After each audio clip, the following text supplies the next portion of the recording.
sini ya. Sentralisasi dalam supply chain. Ini kebetulan saya pakai slide yang ada di ITS, jadi urutannya mungkin agak berbeda ya. Ya, pada dasarnya sentralisasi itu melibatkan seluruh pemain dalam supply chain di dalam satu keputusan. Jadi misalnya kita punya manufacturer dengan retailer katakanlah. Nah, retailer biasanya decision-nya adalah keputusannya adalah berapa unit yang harus kita order dan berapa harga yang harus dijual ke konsumen misalnya. Nah, kalau di dalam konsep sentralisasi, baik manufacturer dan retailer berembuk bersama, gampangnya gitu, untuk menentukan retailer ini sebaiknya order levelnya berapa, kemudian harga jualnya ke konsumen berapa.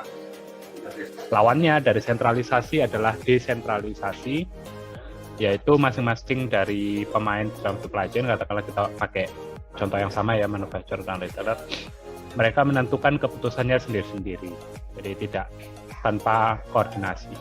Di manufacturer biasanya decision-nya adalah berapa banyak yang harus diproduksi, terus harga gulanya berapa ke retailer misalnya. Kalau retailer ya tadi ya, tipikalnya decision-nya adalah ordernya berapa banyak dan harganya berapa.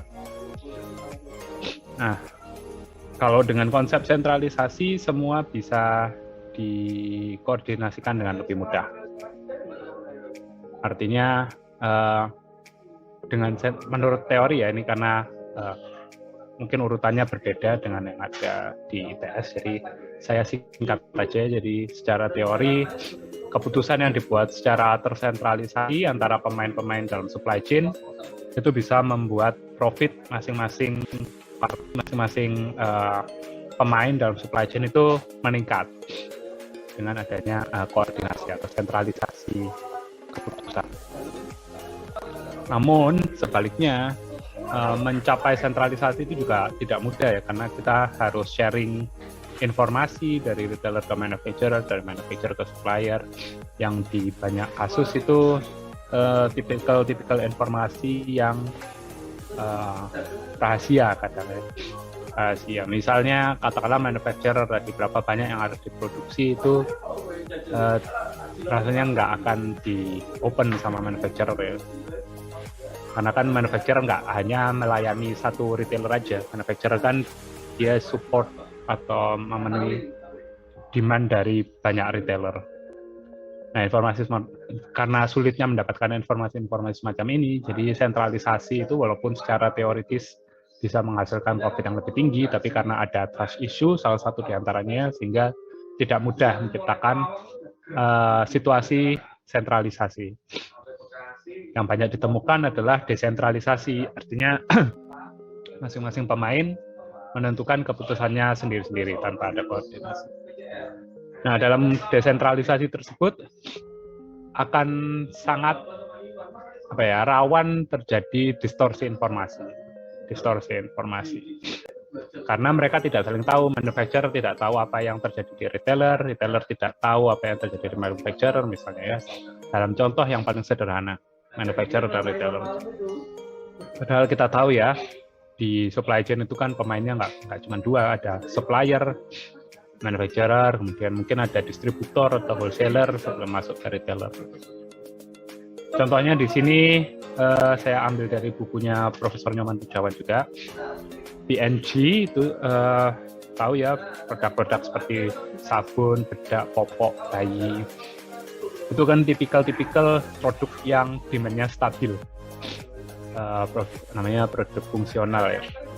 Berbeda dengan produk inovatif seperti peralatan elektronik, seperti handphone, kulkas, atau seperti fashion items seperti baju, kaos, jaket, dan sebagainya itu demand-nya sulit ditebak atau pelampi, naik turun ya. Produk-produknya P&G ini sebetulnya adalah produk-produk yang demand-nya stabil. Tapi karena manufacturer tidak bisa memahami apa yang terjadi di retailer, saya ambil contoh, saya gambar ya.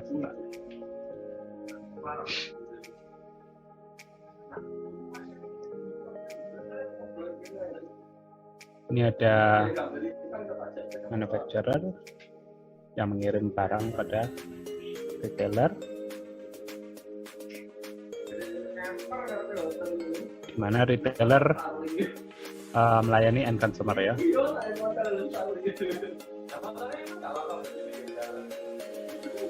Consumer. Retailer itu tidak bisa mengetahui dengan pasti demand per bulannya, katakanlah ya, dalam hal ini. Demand per bulan dari consumer. Tidak tahu secara pasti ya.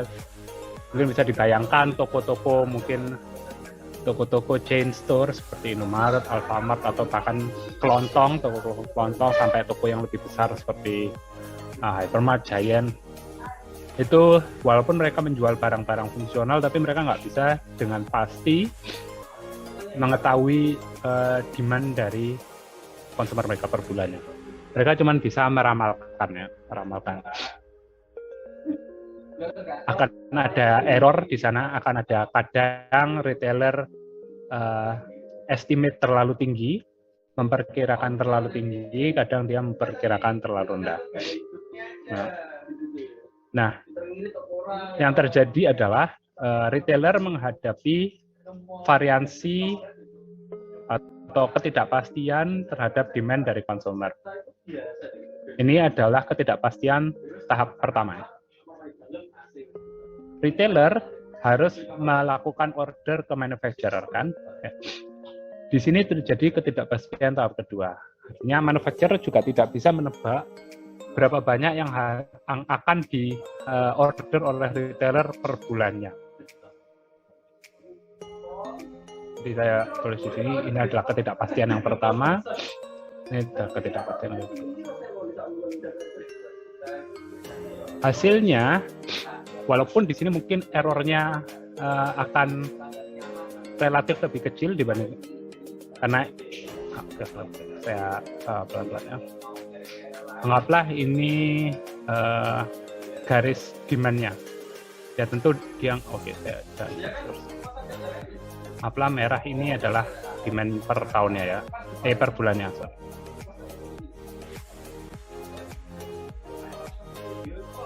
Saya ganti warna. Ini yang biru katakanlah adalah yang dipesan oleh retailer. Kadang dia terlalu tinggi sedikit, kadang mungkin sama, kadang mungkin dia terlalu rendah sedikit. Nah, ini masing-masing dari ini, selisih ini adalah errornya retailer. Paham ya? Ini ya, perbedaan tinggi di masing-masing titik. Ini saya agak susah gambarnya pakai laptop. Ya, mungkin bisa sambil dibayangkan aja. Nah, range error ini, si manufacturer akan berusaha untuk memforecast grafik yang biru ini kan, karena grafik yang biru ini adalah ordernya si retailer. Akibatnya, karena sama seperti retailer ke konsumen, akan ada error dari forecast-nya manufacturer terhadap demand-nya retailer. Jadi mungkin kalau di sini ya, ini misalnya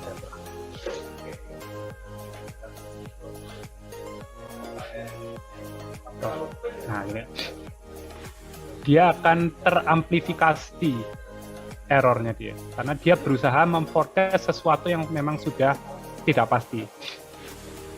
Retailer menghadapi ketidakpastian pertama, jadi dia cuma menghadapi satu ketidakpastian. Manufacturer menghadapi dua ketidakpastian, karena dia ada di dua level stream dari konsumen. Sehingga variability atau level error yang mungkin dihadapi manufacturer akan lebih besar daripada level error yang dihadapi retailer. Nah, hal ini tadi. Inilah yang dinamakan dengan bullwhip effect.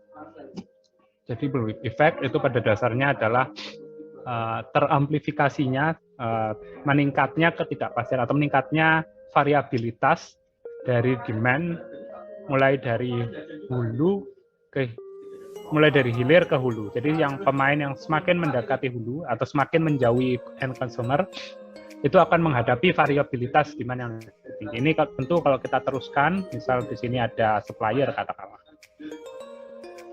Ini supplier bakal lebih variabilitasnya lebih tinggi lagi. Jadi seperti ini, karena dia berusaha dia menghadapi 3 level ketidakpastian, sehingga akan teramplifikasi semakin besar ketidakpastiannya dari supplier. Jadi semakin ke hulu, ketidakpastian akan permintaan itu akan semakin besar. Paham ya?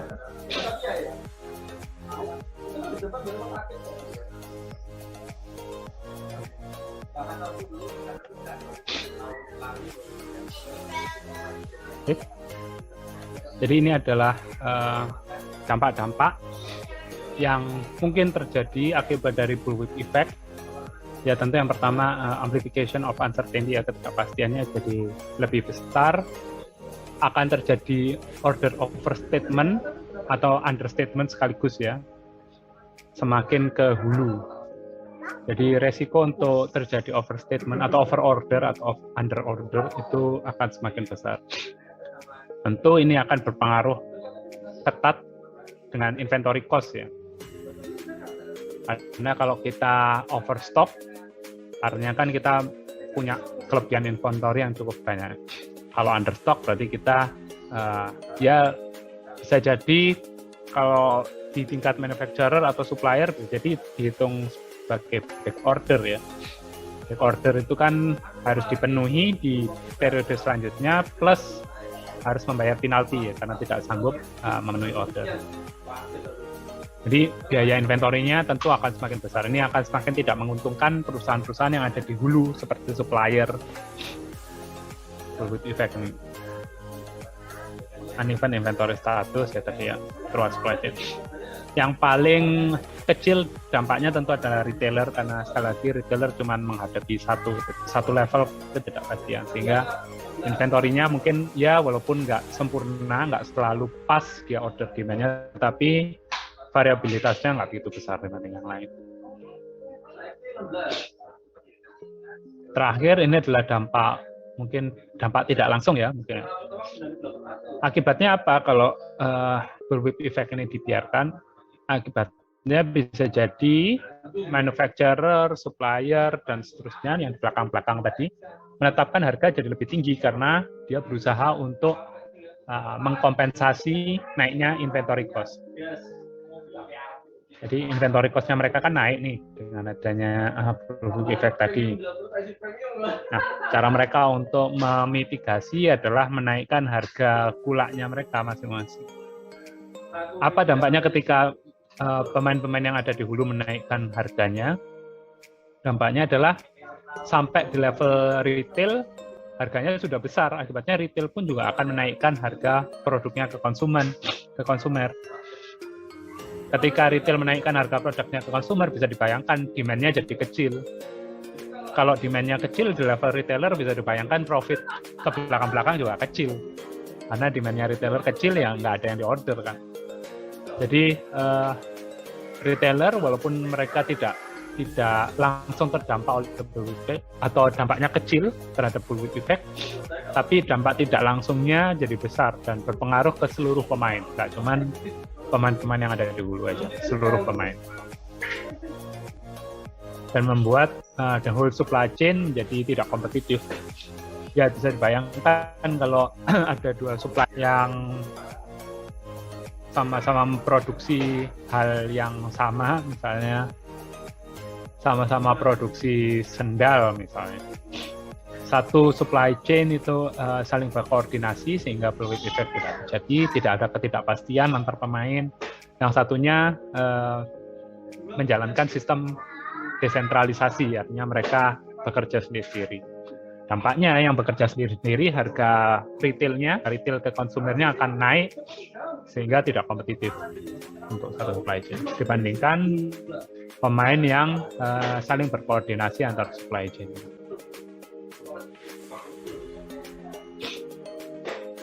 Oh, ini tadi yang coba saya gambar ya tadi ya. Oke, ini mungkin gambarnya lebih jelas, jadi kita coba lihat di sini ya. Jadi yang ungu, ini kotak-kotak ungu ini adalah demand dari konsumen. Demand dari end consumer.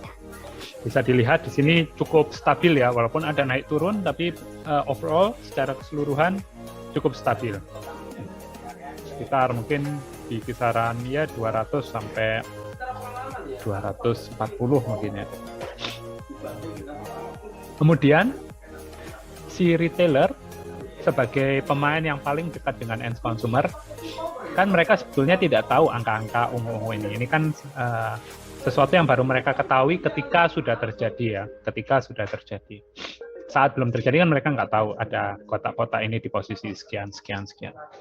Mereka berusaha melakukan forecast terhadap garis ungu ini. Si retailer berusaha melakukan forecast terhadap garis ungu ini.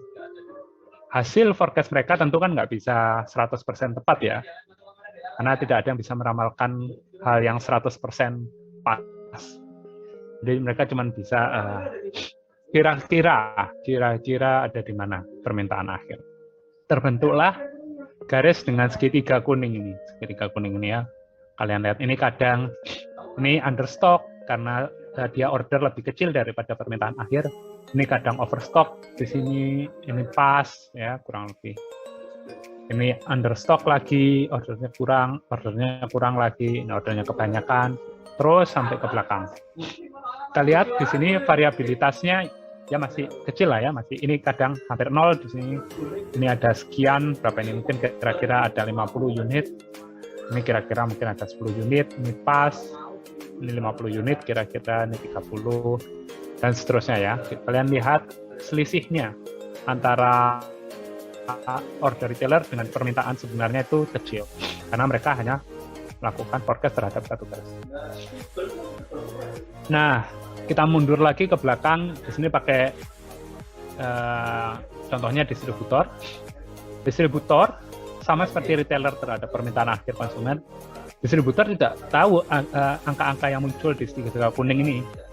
Mereka tidak akan tahu sebelum order retailer itu betul-betul dilakukan. Jadi yang bisa mereka lakukan adalah memperkirakan, mengestimasi kira-kira segitiga kuning ini jatuh di mana. Nah, ini karena mereka berusaha melakukan forecast terhadap sesuatu yang sudah lampi, sesuatu yang sudah naik turun ini, akibatnya yang mereka forecast juga makin naik turun. Yang retailer aja yang berusaha melakukan forecast terhadap sesuatu yang stable aja naik turun, apalagi distributor yang berusaha melakukan forecast terhadap sesuatu yang naik turun, ya makin naik turun lagi. Inilah yang terjadi pada bullwhip effect. Dan ini dilihat ini understock, ini atau overstock lagi, understock, stock, dan seterusnya. Dengan selisih yang cukup besar. Ini yang disebut dengan bullwhip effect. Tentu kalau kita teruskan ke belakang, order manufacturer misalnya, ya bakal lebih naik turun lagi karena variabilitas yang dihadapi lebih besar.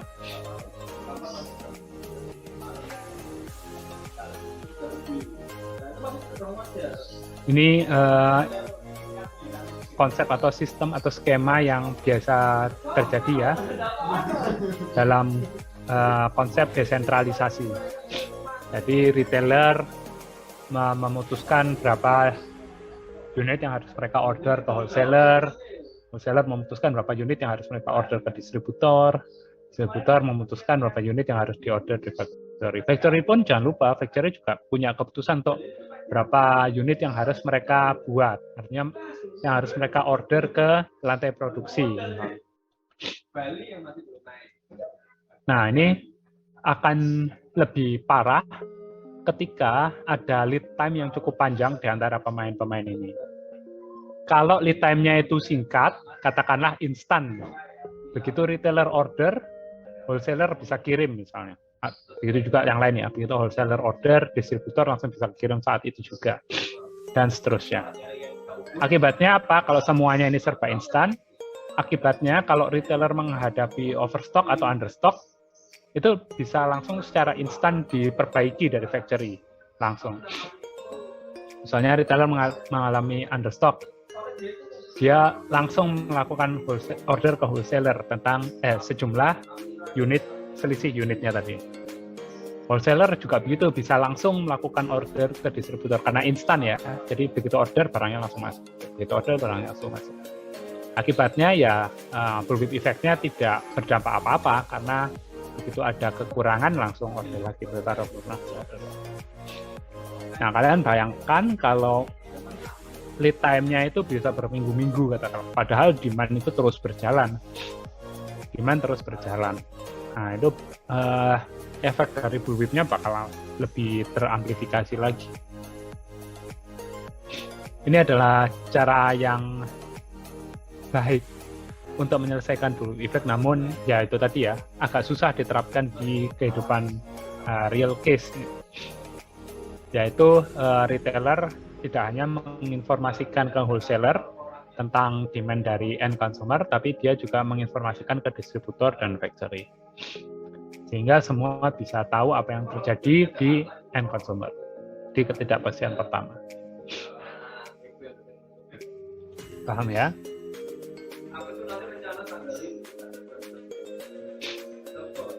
Ini ada beberapa faktor yang memperparah supply chain. Tadi sudah saya sebutkan lead time yang panjang. Ini ada juga ya demand. Demand semakin naik turun, demand-nya ya semakin parah juga bullwhip effect yang muncul. Jadi kita bisa lihat demand yang stable aja, bullwhip effect-nya bisa terjadi ya. Apalagi demand yang cukup lampi, yang cukup naik turun seperti baju misalnya. Itu ya makin ini juga bullwhip effect-nya makin parah juga. Stock level atau mungkin ini bukan, lebih tepatnya ke minimum order quantity ya, minimum stock quantity. Itu juga memperparah. Apa sih maksudnya minimum order quantity? Misalnya wholesaler menetapkan retailer, kamu boleh order ke saya tapi minimum ordernya adalah 100 unit. Kalau kurang dari 100 unit kita nggak mau misalnya. Nah, itu juga memperparah karena retailer sebetulnya optimalnya kan bisa saja dia ordernya cuma katakanlah 50 unit. Tapi karena ada minimum order quantity itu dia jadi terpaksa pesan 100 dan ke belakang-belakangnya juga jadi makin membesar. Jadi stock level para events ini juga sebetulnya ya event secara umum ya di retailer. Misalnya retailer tanpa menginfokan ke wholesaler, distributor maupun factory, misalnya dia bilang ke konsumennya kalau hari ini beli 2 gratis 1 misalnya, atau ada event promo lebaran misalnya. Nah, itu kan demand bakal naik drastis ya.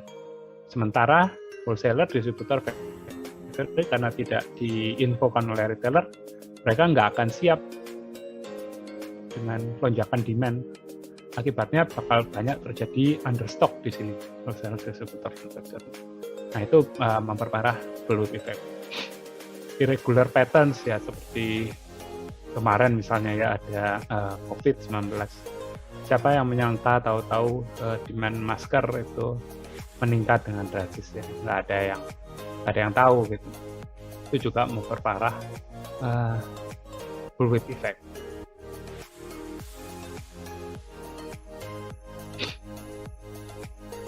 Oh, ini tadi sudah.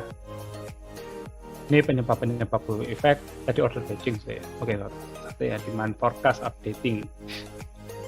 Ya, seperti Bapak mungkin sudah tahu juga kalau pemain dalam supply chain atau firm secara umum lah, itu selalu melakukan forecast terhadap demand ya, baik itu di level retailer, di level manufacturer, di level supplier, semuanya melakukan forecast terhadap demand.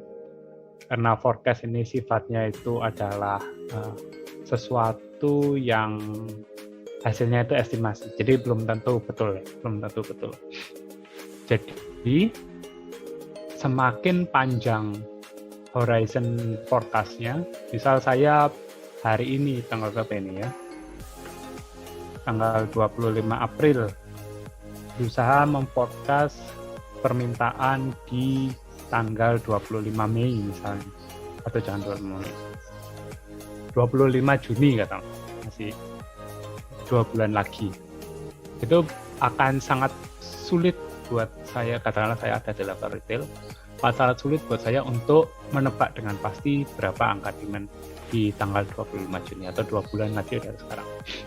Akan jauh lebih mudah buat saya untuk memforecast tanggal 26 April besok atau besok lusa, karena jaraknya masih relatif dekat ya, terutama untuk produk-produk yang demand-nya itu bisa diprediksi dari waktu. Ada tren terhadap waktu. Nah, itu akan sangat mudah untuk memprediksi demand dari time horizon yang dekat. Nah, karena kita itu harus memforecast cukup panjang ya, terutama untuk keperluan strategik atau keperluan jangka panjang, jangka menengah, kan kita tetap harus melakukan forecast. Bahkan kadang forecast tahunan juga harus dilakukan untuk keperluan-keperluan strategik seperti katakanlah pembelian mesin atau perekrutan karyawan baru dan seterusnya. Nah, saat demand yang masih jauh tadi itu kita update seiring berjalannya waktu. Jadi katakanlah saya kan sudah membuat forecast untuk, halo?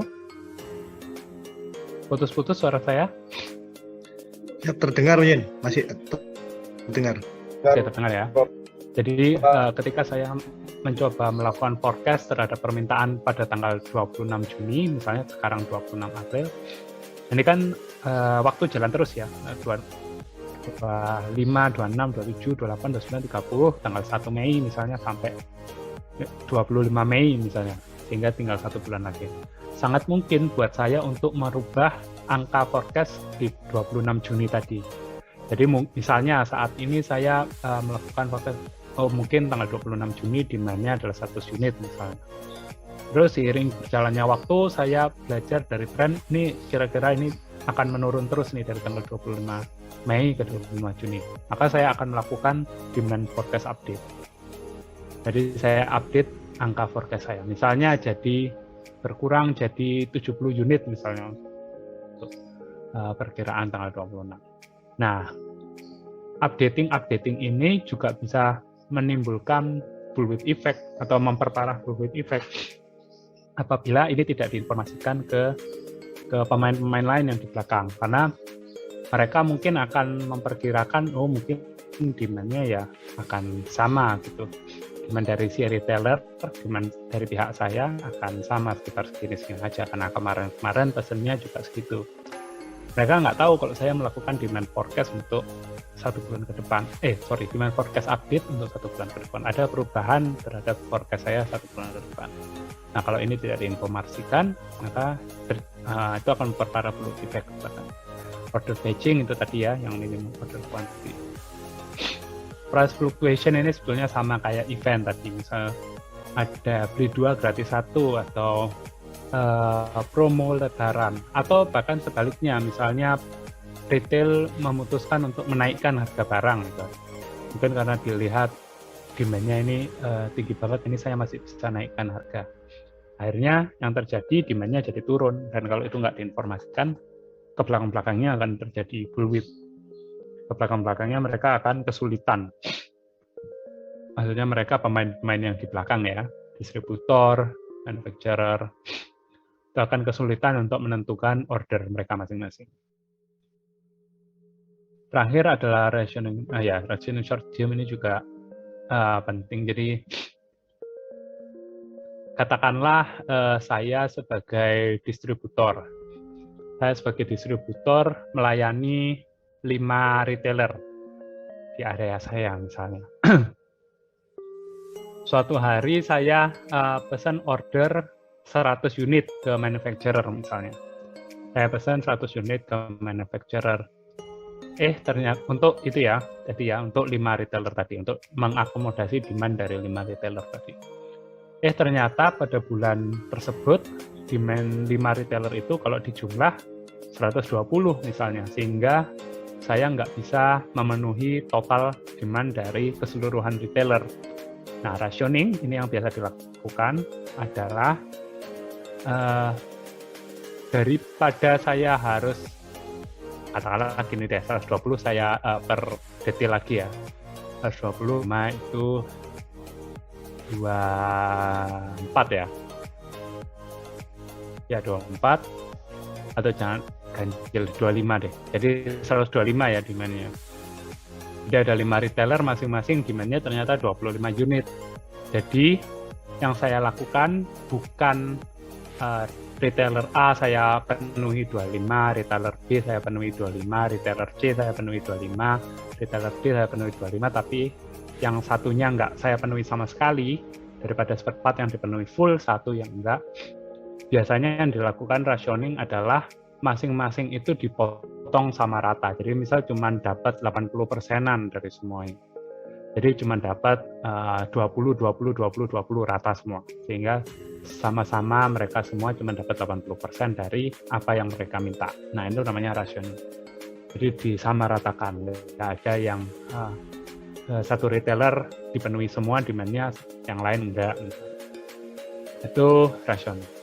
Nah, impact-nya atau dampaknya, retailer mungkin akan mengantisipasi langkah distributor dalam melakukan rationing.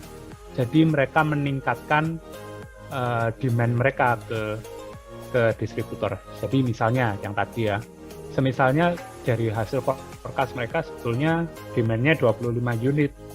Tapi karena takut supplier melakukan atau distributor melakukan rationing, mereka meningkatkan angka demand-nya jadi 30 unit, padahal yang mereka forecast cuma 25. Sehingga kalau ada apa-apa, manufacturer atau distributor melakukan rationing, dikurangi atau dipotong demand yang mereka minta, order yang mereka minta, kepotongnya tetap jatuh-jatuh ya di 25 itu demand mereka yang sebenarnya. Jadi mereka nggak rugi, nggak shortage ya. Nah, itu yang dilakukan dalam rationing and shortage game. Nah, behavior semacam itu juga memperparah bullwhip effect. Intinya bullwhip effect itu semakin pemain-pemain itu jauh dari informasi yang ada di dalam supply chain, maka bullwhip effect akan semakin muncul, semakin parah. Lawannya semakin pemain-pemain dalam supply chain itu bertukar informasi, terutama apapun yang berkaitan dengan quantity order quantity, maka bullwhip effect itu bisa dihindari. Wah, ini ada penjelasannya masing-masing ya. Saya terlanjur menjelaskan apa ini cara supaya ini ideal. Ya, ini intinya sama seperti yang tadi saya jelaskan ya. Jadi masing-masing pemain melakukan update terhadap demand forecast, sehingga kalau itu nggak diinformasikan, maka pemain yang lain akan menanggung efek bullwhip itu.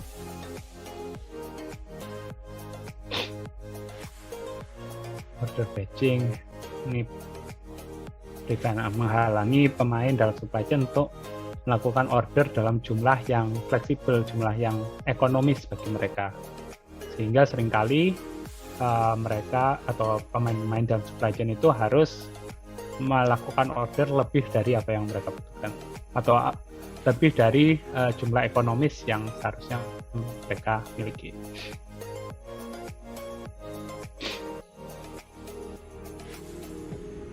Ini juga ya adanya forward buying. Forward buying itu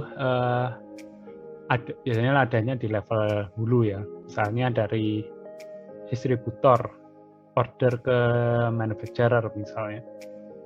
Nah, manufacturer bilang ke distributor, bulan ini harganya turun yang biasanya $100 misalnya atau 100.000 rupiah misalnya per unitnya. Bulan ini turun jadi 800 rupiah per unitnya. Nah, dalam kondisi seperti itu biasanya distributor akan membeli lebih banyak dari biasanya dari nilai ekonomis mereka. Ini yang disebut forward buying. Jadi mereka dalam tanda kutip menumpuk inventory mereka. Mumpung harganya lagi murah, jadi saya beli agak banyak kan untuk periode selanjutnya. Ini tadi sudah ya price promotion.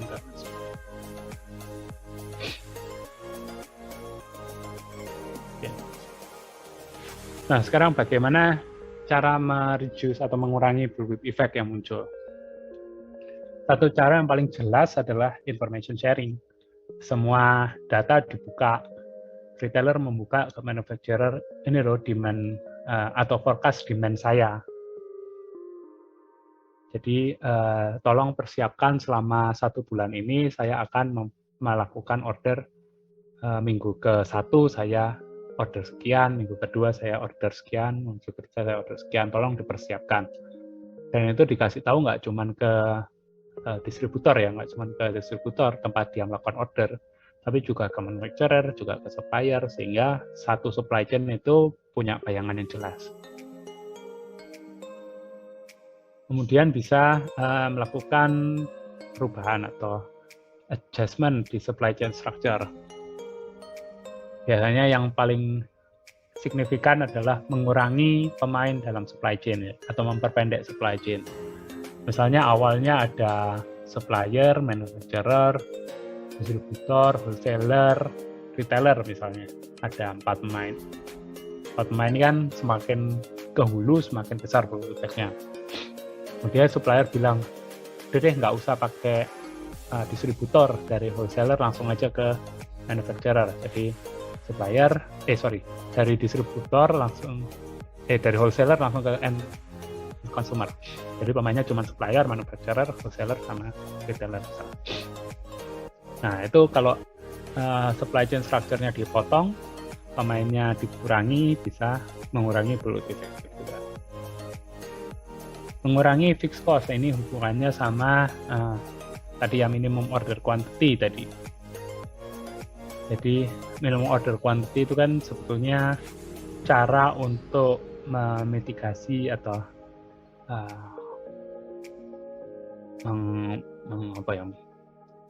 menanggulangi fixed cost. Jadi dia fixed cost-nya 1 dibagi ke banyak unit sehingga menjadi lebih kecil-kecil fixed cost-nya. Nah, kalau fixed cost-nya dikurangi, diturunkan harga fixed cost-nya, yang terjadi adalah minimum order quantity-nya akan ikut kecil. Minimum order quantity ikut kecil, antar pemain jadi lebih fleksibel dalam menentukan order quantity-nya. Order quantity makin fleksibel, maka bullwhip effect-nya juga makin kecil dampaknya. Kemudian membangun skema harga yang lebih stabil. Nah, ini tadi saya bilang ya. Kalau bisa di level manapun sebetulnya. Nggak cuma di level retail yang biasa kasih promosi ya ke konsumen. Di level manufacturer pun kalau bisa kasih harga lebih stabil, itu akan sangat membantu dalam mengurangi bullwhip effect yang muncul. Kemudian reduce lead time tadi ya, sudah saya jelaskan ya. Kalau lead time-nya mendekati 0 instan, maka bullwhip effect-nya nyaris nggak kerasa ya, karena bisa langsung order. Sampai sini dulu ada pertanyaan? Oke, kalau nggak ada pertanyaan, saya lanjutkan ya. Ini adalah cara mengukur bullwhip effect. Jadi kita sudah tahu bullwhip effect itu apa, bagaimana cara menanggulanginya, dan seterusnya. Sekarang bagaimana cara mengukur bullwhip effect dalam satu supply chain yang utuh. Jadi pada dasarnya bullwhip effect itu diukur dengan cara menghitung koefisien of variasi dari order dibagi dengan koefisien variasi dari demand. Di mana koefisien variasi rumusnya adalah standar deviasi dibagi dengan rata-rata. Jadi pertama cari dulu standar deviasi order, standar deviasi demand, kemudian cari rata-rata order sama rata-rata demand. Ini satu example ya, dalam satu pemain aja, dalam satu retail misalnya. Jadi di retail tersebut dicatat sales sama ordernya untuk berapa hari? 24 hari ya, dari 1, 2, 3, 4, 5, 6, 7, 8, 9 sampai 16, kemudian 17 sampai 24. Ini dicatat sales sama ordernya, sales sama order, sales sama order. Berapa yang berhasil terjual, dia order berapa yang berhasil terjual, dia order berapa. Kemudian dihitung standar deviasinya untuk masing-masing. Pertama order dulu ya. Order standar deviasinya berapa, dihitung dari 24 hari ini. Ketemu 28,09. Kemudian rata-rata dari ordernya. Order 24 hari ini di rata-rata ketemu 23,5. Nah, didapat koefisien variasi dari order adalah 1,195. Kemudian dilanjutkan dengan menghitung koefisien variasi dari demand. Caranya sama yang kalau tadi kita menghitung ordernya, sekarang kita menghitung sales-nya. Standar deviasi dari sales dihitung semua 24 hari, berapa standar deviasinya total. Ketemu di sini 6,36. Kemudian dirata-ratakan sales-nya selama 24 hari. Ketemu 19,3. Nah, di sini didapat 6,36 bagi 19,3 adalah 0,33. Ini adalah koefisien variasi dari demand. Kemudian bullwhip effect-nya dihitung dengan koefisien variasi order dibagi dengan koefisien variasi demand 1,195 ini bagi 0,33 ketemu 3,62. Ini hasil akhirnya. Gampang ya, paham ya?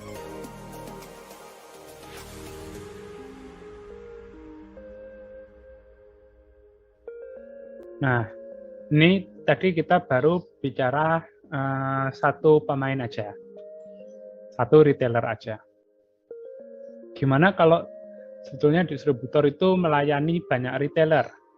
Ada sejumlah R retailer, dan masing-masing retailer itu nggak jualan cuma satu produk aja kayak di sini, kan cuma satu produk aja. Mana kalau sebetulnya mereka jualan lebih dari satu produk, sejumlah P produk. Jadi ada 4 ukuran bullwhip effect ketika kita mau mengukur bullwhip effect saat terdapat sejumlah retailer yang menjual sejumlah produk. Bisa kita cari bullwhip effect per produk per retailer. Per produk per retailer, ingat ya. Jadi total akan ada R kali P nilai bullwhip effect. Kalau retailernya ada 2, produknya ada 3, berarti ada 6 nilai bullwhip effect yang muncul nanti kalau menggunakan yang pertama, mengukur bullwhip effect per produk per retailer. Atau yang kedua bisa mengagregasikan demand dari semua retailer dan kita menghitung bullwhip effect per produknya. Jadi produk 1 dari retailer A dan retailer B itu dijumlahkan, ketemu nilai bullwhip effect untuk produk 1. Kemudian produk 2, demand dan order dari retailer A tambah retailer B dijadikan 1, nanti kita ketemu bullwhip effect untuk produk 2 dan seterusnya. Itu yang nomor 2. Nah, nanti kalau yang nomor 2 kita akan dapat sejumlah P hasil bullwhip effect yang merepresentasikan nilai bullwhip effect untuk masing-masing produk. Lawannya yang nomor 3 itu adalah mengukur bullwhip effect untuk masing-masing retailer. Jadi retailer A jualan produk 1, 2, 3. Produk 1, 2, 3 dijumlah semua, dijadikan 1, diagregasikan, nanti akan ketemu nilai bullwhip effect untuk satu retailer. Kemudian retailer kedua, kemudian retailer ketiga. Nah, nanti hasilnya berarti yang ketiga hasilnya akan menemukan sejumlah R hasil bullwhip effect karena sejumlah retailernya. Terakhir adalah mengagregasikan semuanya jadi 1. Pokoknya semuanya ditumpuk jadi 1, dijumlahkan jadi 1. Sehingga cuma ada 1 nilai, kalau yang nomor 4. Contoh ya. Itu nggak ada contohnya. Oke, dari sini aja. Kalau BE1, ingat berarti dia per produk per retailer. Jadi di sini ada ada 2 produk dulu, 2 produk ada 2 retailer. Jadi kalau per produk per retailer berarti nanti totalnya ada 2 kali 2 nilai untuk BE1. Jadi nilai pertama produk 1 retailer 1 kalian hitung ya seperti tadi. Hitung standar deviasinya sales. Order dulu ya. Hitung standar deviasinya order, rata-ratanya order kemudian dibagi. Kemudian hitung standar deviasinya sales, rata-ratanya sales dibagi, kemudian hasilnya ini dibagi. Kemudian Sama yang produk 1 untuk retailer 2. Ordernya ini di sana deviasikan, kemudian dicari average-nya, ini juga, terus dibagi. Nah, nanti ketemu ini 1, retail 1 produk 1, retailer 2 produk 1, retailer 1 produk 2, retailer 2 produk 2. Dan ada 4 nilai. Kalau BE2 itu kita hitung per produknya. Jadi sales dan order retailer 1 dan 2 ini dijumlahkan. Ya, jadi misal kita mau menghitung bullwhip effect untuk produk 1. Sales-nya 84 tambah 64 untuk week 1 ya, 84 tambah 64. Ordernya 200 tambah 160. Jadi intinya ini dijumlahkan ya antara retailer 1 sama retailer 2. Nah, nanti dari situ baru kalian hitung masing-masing nilainya. Coefficient of variance dari order dan coefficient of variance dari sales. Untuk produk 1, jangan lupa yang produk 2 juga dihitung. Kalau BE2 ya. Kalau BE3 berarti produknya yang dijumlah. Kita ngitungnya berdasarkan retailer. Jadi misal ini retailer 1 kita ya. Minggu pertama sales produk 1 84 ditambah dengan 41. Ordernya 160 ditambah dengan 60.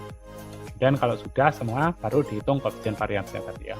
Dihitung standar deviasi, rata-rata, standar deviasi, rata-rata dibagi. Disebut juga yang retailer 2. Ini yang produk yang week 1 dijumlah produk 1 dan produk 2, 64 tambah 34, 200 tambah 60 misalnya.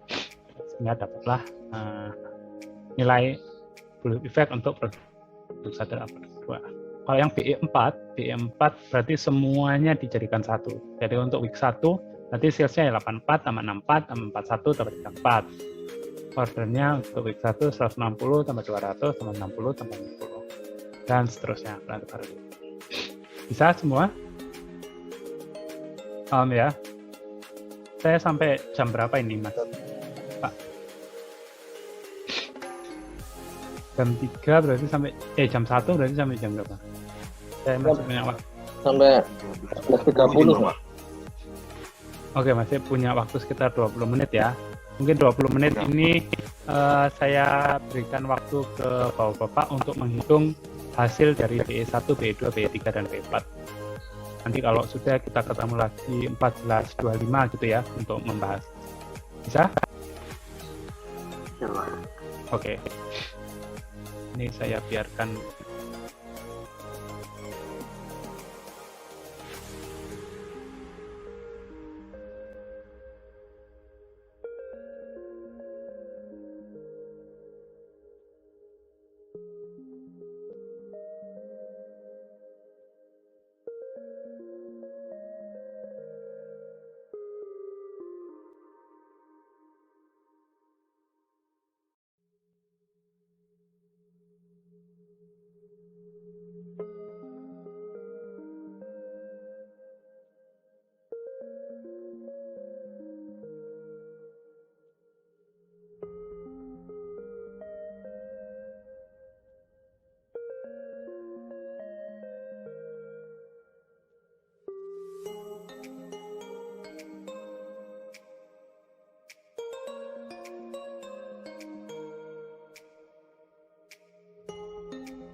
Semuanya dijumlahkan jadi satu.